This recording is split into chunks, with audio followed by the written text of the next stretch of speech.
তো ক্ষমতায় না থাকেন দুনিয়ায় থাকার দরকার আছে না নাই? দেখেন দুনিয়ার লীলা খেলা, ক্ষমতার অহংকার চিরস্থায়ী হয়, ক্ষমতার বড়াই চিরকাল করা যায়, কিন্তু ঈমান যার আছে, আমল যার আছে, দুনিয়ায় আধিপত্য তার, আখিরাতেও আধিপত্য তার আছে না নাই? যে সত্যের পথে চলে, যে কোরআনের কথা বলে, যে নামাজ পড়ে, রোজা করে, আল্লাহর হুকুম আহকাম মেনে চলে, অন্তত সে প্রাউড ফিল করতে পারে, কারণ জমিনের ওপারে আল্লাহ আছে না নাই? দুনিয়ার ওপারেও কে আছেন? আল্লাহ আছেন। আল্লাহ রাব্বুল আলামিন আমাদের বড় অভিভাবক। তিনি বাংলাদেশেও আছেন, ভারতেও আছেন, অস্ট্রেলিয়ায়ও আছেন, লন্ডনেও আছেন, আমেরিকায়ও আছেন, আবার দুনিয়ার ওপারেও আল্লাহ আছে না নাই? আমাদের অভিভাবক কে? চিল্লায় বলেন কে? আমার যুবকেরাও বলেন আমাদের অভিভাবক কে? আমার দাঁড়ানো ভাইয়েরা, কোরআনের জন্য যদি এসে বসা যায়, বাকি অল্প একটু জায়গা আছে, এই জায়গাটা যদি পূরণ করে দেয়া যায়, আমার যুবকেরা কোরআনের মাহফিলে বসলে সওয়াব দিবেন কে? আল্লাহ বলেছেন ওয়াইদা কুরিয়াল কুরআনু ফাসতামিউ লাহু ওয়া আনসিতু লাআল্লাকুম তুরহামুন।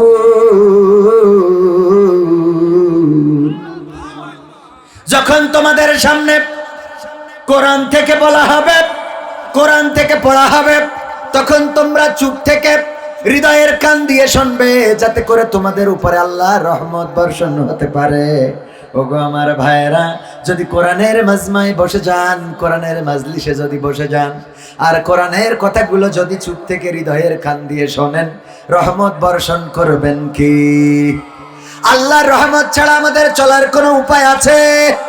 আল্লাহর রহমত যদি না থাকে হাঁটতেও পারবেন, আল্লাহর রহমত যদি না থাকে দেখতেও পারবেন না, আল্লাহর রহমত যদি না থাকে শুনতে পারবেন না, আল্লাহর রহমত যদি না থাকে বলতে পারবেন না।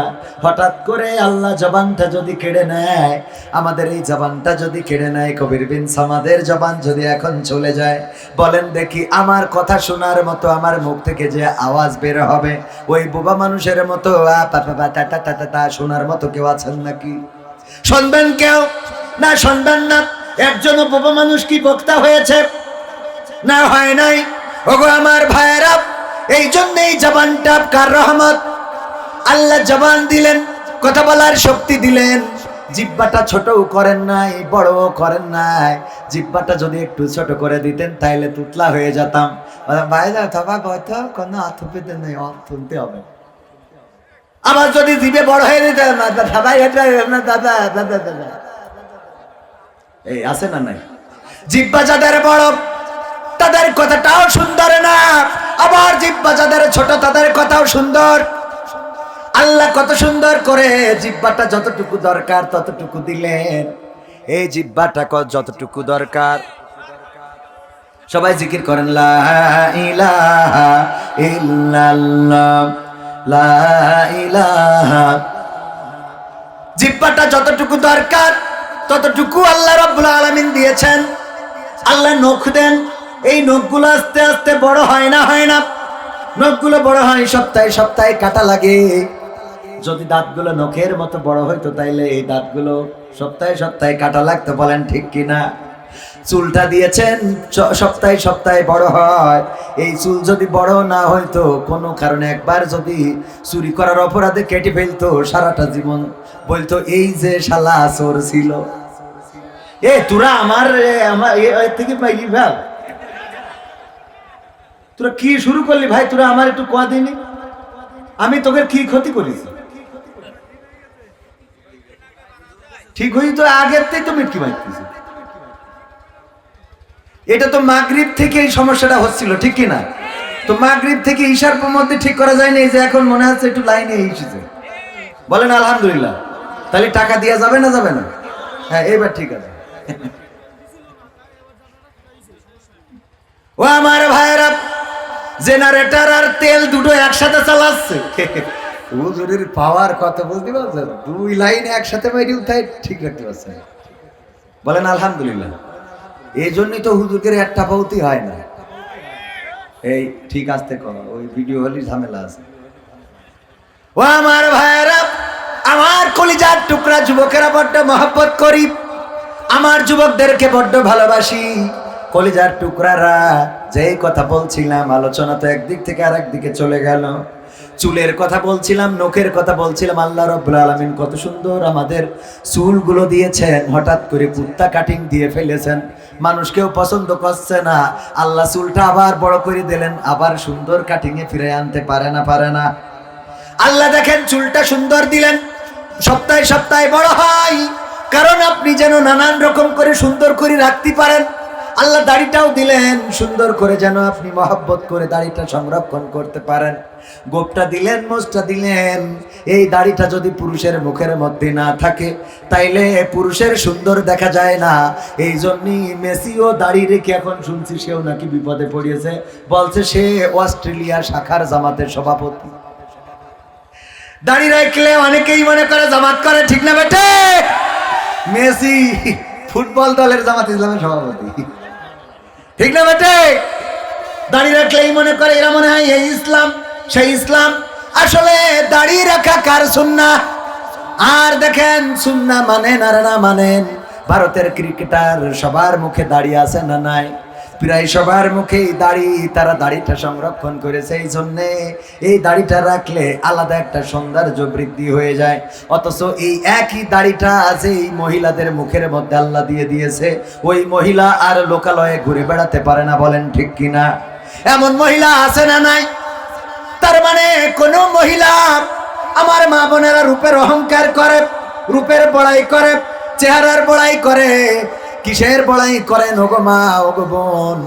আল্লাহ কিছু না, শুধুমাত্র যদি আপনার চেহারার মধ্যে একটু দাড়ি গজাইয়ে দিত, তাইলে আপনার চেহারার দিকে কুত্তাও তাকাতো না, ঠিক না বেটে?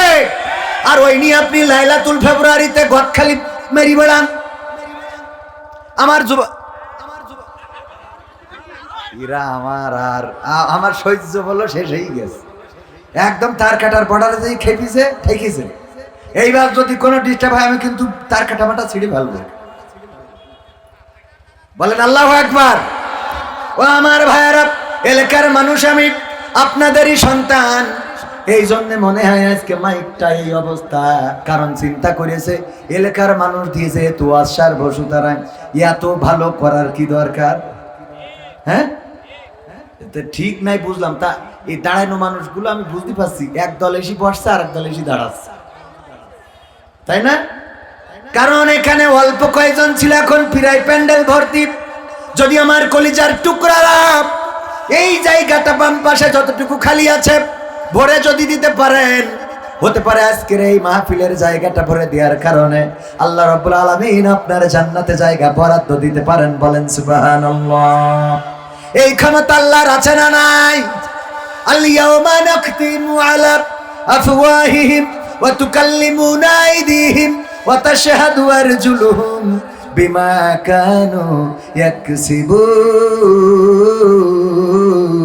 ইয়াকসিবুন।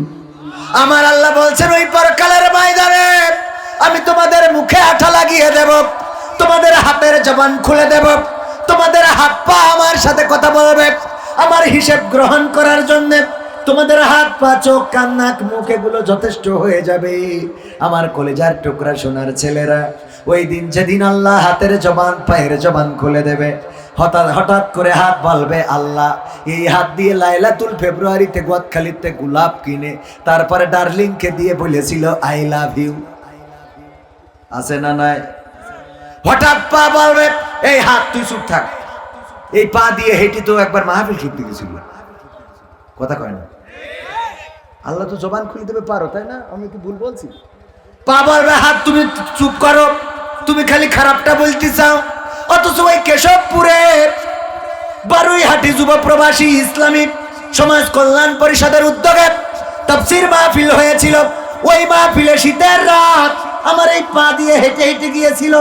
এইটা কও না কেন? তখন চোখ বলবে পা যা বলেছে কথা সত্য, কিন্তু হাত যা বলেছে সেটাও সত্য। আমি চোখ দেখেছি, সে গোলাপ ফুল কিনেছে, এটা যেমন সত্য। আল্লাহ তোমাকে ভালোবেসে শীতের রাতে ওই মাহফিলে বসে এই চোখ দিয়ে দেখছিল, হুজুরের দিক তাকাইছিল, এটা সত্য। কান বলবে কথা সত্য, কারণ আমি নিজ কানে শুনেছি। এই কান দিয়ে সে তোমার কোরআনের কথাগুলো শুনছিল, এমনি ভাবে হাত পা চোখ কান নাক মুখ ওই দিন যখন এই কোরআনের মাহফিলের পক্ষে সাক্ষ্য দেবে, শীতের রাতের সাক্ষ্যটা দিয়ে দেবে, হতে পারে তোমার গোটা জীবন জিন্দেগির গুনাহ আল্লাহ মাফ করে দিয়ে এই মাহফিলের ওসিলায় জান্নাতের বাসিন্দা করে নিতে পারেন। বলেন সুবহানাল্লাহ। আল্লাহ পারে না পতিতা পানি খাওয়ালো কুত্তাকে, কুকুরকে পানি খাওয়ালো। কেমন করে? গায়ের ওড়নাটা খুললো এবং সেই ওড়না পানিতে কূপের মধ্যে পানিতে ডুবানোর জন্য যখন ছেড়ে দিল, ওড়নাটা পানি পর্যন্ত পৌঁছালো না। এবার ওড়নাটা ছিঁড়লো, তারপরে গিট্টু দিল লম্বা বানালো, তারপরে পানির মধ্যে চুবিয়ে দিল। ওই পানি থেকে চুবিয়ে নিয়ে আবার ওড়নাটা উপরে তুলে নিংড়ে নিংড়ে কুকুরের জিহ্বার উপরে ধরলো। আল্লাহ রাব্বুল আলামিন বললেন, ওগো আমার বান্দা, ওগো আমার বান্দি, যতই তুমি পতিতা হও না কেন, আজকে কুকুরকে যেমন করে পানি পান করায় তুমি তারে বাঁচালে, আমার আত্মা আমি রব খুশি হয়ে গিয়েছি। আমি তোমার জীবন জিন্দেগির গুনাহ মাফ করে দিয়ে তোমাকে জান্নাতের জন্য কবুল করে নিলাম। আল্লাহ রাব্বুল আলামিন পারেন, সেই ক্ষমতা আল্লাহর আছে না নাই?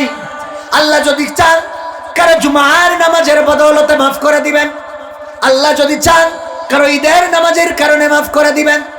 কারণ অনেকেই আছে শুধু ঈদের নামাজ পড়ে, এমন আছে না নাই? আছে না না? অনেকেই আছে শুধু ঈদের নামাজ পড়ে। আমরা বলি 2 বছরে 2 বার ঈদের নামাজ পড়ে কোনো লাভ নাই, কিন্তু আল্লাহ রাব্বুল আলামিন যদি তার বান্দাকে ঈদের নামাজেও ক্ষমা করতে চান, ক্ষমা করতে পারে না। আল্লাহ কারো মুখাপেক্ষী নন, কারো কাছে জবাব দেন না। আল্লাহর কাছে জবাবদিহিতা করবেন, আল্লাহর কাছে জবাবদিহিতা চাইবেন, এমন কেউ আছেন নাকি? এমন কেউ নাই, বরং তার কাছেই সবাই জবাবদিহিতা করবে, তার কাছেই সবাই মুখাপেক্ষী, তার কাছেই সবাইকে ফিরে যেতে হবে। ওগো আমার ভাইয়ের, আল্লাহ সবার কাছে জবাব নিবেন, আল্লাহর বিচারের কাঠগড়ায় সবাইকে দাঁড়াতে হবে। এই জন্যে আল্লাহর রহমত থেকে আমরা নিরাশ হতে পারি। লা তাকনাতু মির রাহমা, আল্লাহর রহমত থেকে নিরাশ হতে পারি না ভাইরা আমার। সূরা ইয়াসিন থেকে বলছিলাম, আল্লাহ বললেন, আল ইয়াউমা নাখতিমু আলা আফওয়াহিহিম ওয়া তুকাল্লিমুনা আইদিহিম ওয়া তাশহাদু আরজুলুহুম বিমা কানু ইয়াকসিবুন। ওই দিন হাতের জবান খুললে আমার মা বোনদের ব্যাপারে বলবে আল্লাহ, হাত বলবে আমি সাক্ষী, এই হাত দিয়ে ওর বয়ফ্রেন্ডের কাছ থেকে টাকা টাইনতো। কথা কয় না? এগুলো মনে হয় পাওয়া যাবে না। হাত বলবে লাইলাতুল ফেব্রুয়ারির দিন R15 চড়েছিল, হ্যাঁ, পিছনে বসে কান্দের পরে হাত দিল আল্লাহ, এই হাত দিয়ে আবার মাঝে মাঝে চিমটি কাটছিল, জানে মাঝে মাঝে চিমটি কাটছিল। আল্লাহ আমার মা বোনদের ব্যাপারে বলবেন, তখনই আবার পায়ের জবান খুলে যাবে, পা বলবে আল্লাহ এই কাজটা করেছে কথা সত্য, কিন্তু এই পা দিয়ে আবার দিনের জন্য তিনি কিছু কাজ করেছেন। এই পা দিয়ে তিনি কোরআন শিখতে যেতেন, এই পা দিয়ে হেঁটে যেয়ে বক্তব্য অথবা কোরআন শিখাতো যে মহিলা, তার কাছে কোরআন পড়তেন। এই পা দিয়ে দাঁড়িয়ে নামাজ পড়েছেন, তারাবি পড়েছেন, এই পায়ে আমার পায়ে দাঁড়িয়ে ইবাদত বন্দেগী করেছেন। কান বলবে কথা সত্য, আমি কানে শুনেছি, চোখ বলবে কথা সত্য, আমি দেখেছি। এমনি ভাবে জবান খুলে দেবে ভালো কাজগুলো, আর খারাপ কাজগুলো নিয়ে হাত পা তারা কথা বলা শুরু করে দেবে। ও আমার ভাইয়েরা, ওই দিন ভালো কাজ যদি না থাকে তাইলে হাত পা কি বলতে পারবে? কথা কয় না? এই জন্য ভালো কাজের দরকার আছে না নাই? এবার অনেকেই আছে ভালো কাজও করে খারাপ কাজও করে, এই ভালো আর খারাপের সংমিশ্রণ করা যাবে না। আল্লাহ রাব্বুল আলামিন যদিও ভালোটাও দেখাবেন খারাপটাও দেখাবেন, কিন্তু মাঝে মাঝে মাথায় রাখতে হবে, যদি আপনার স্ত্রী সয়াবিন তেল কিনতে দেয়, এই যে বোতল দিলাম সয়াবিন তেল কিনবা, রান্নার জন্য তেল ফুরাই গেছে, কি কিনবা? সয়াবিন তেল কেনার জন্য বাজারে যখন যাচ্ছে, মেয়ে বলতেছে বাবা আমার নারিকেলের তেল নাই, মাথাটা ঠান্ডা করার জন্য নারিকেলের তেল কিনবা। রওনা দিয়েছে, হঠাৎ করে বাড়িতে যে কাজ করে মেশিন চালাইছিল, মেশিন বলতেছে মেশিনের ডিজেল ফুরাই গেছে, 1 লিটার ডিজেল নিয়ে আসবেন। আবার মোটরসাইকেলের ড্রাইভার বলতেছে পেট্রোলও নাই, যদি পারেন 1 লিটার পেট্রোল নিয়ে আসবেন। আবার আরেকটা গাড়ি ছিল, ওই যে ট্রাক্টর, বলতেছে মোবিল চেঞ্জ করতে হবে, যদি পারেন মোবিল নিয়ে আসবেন।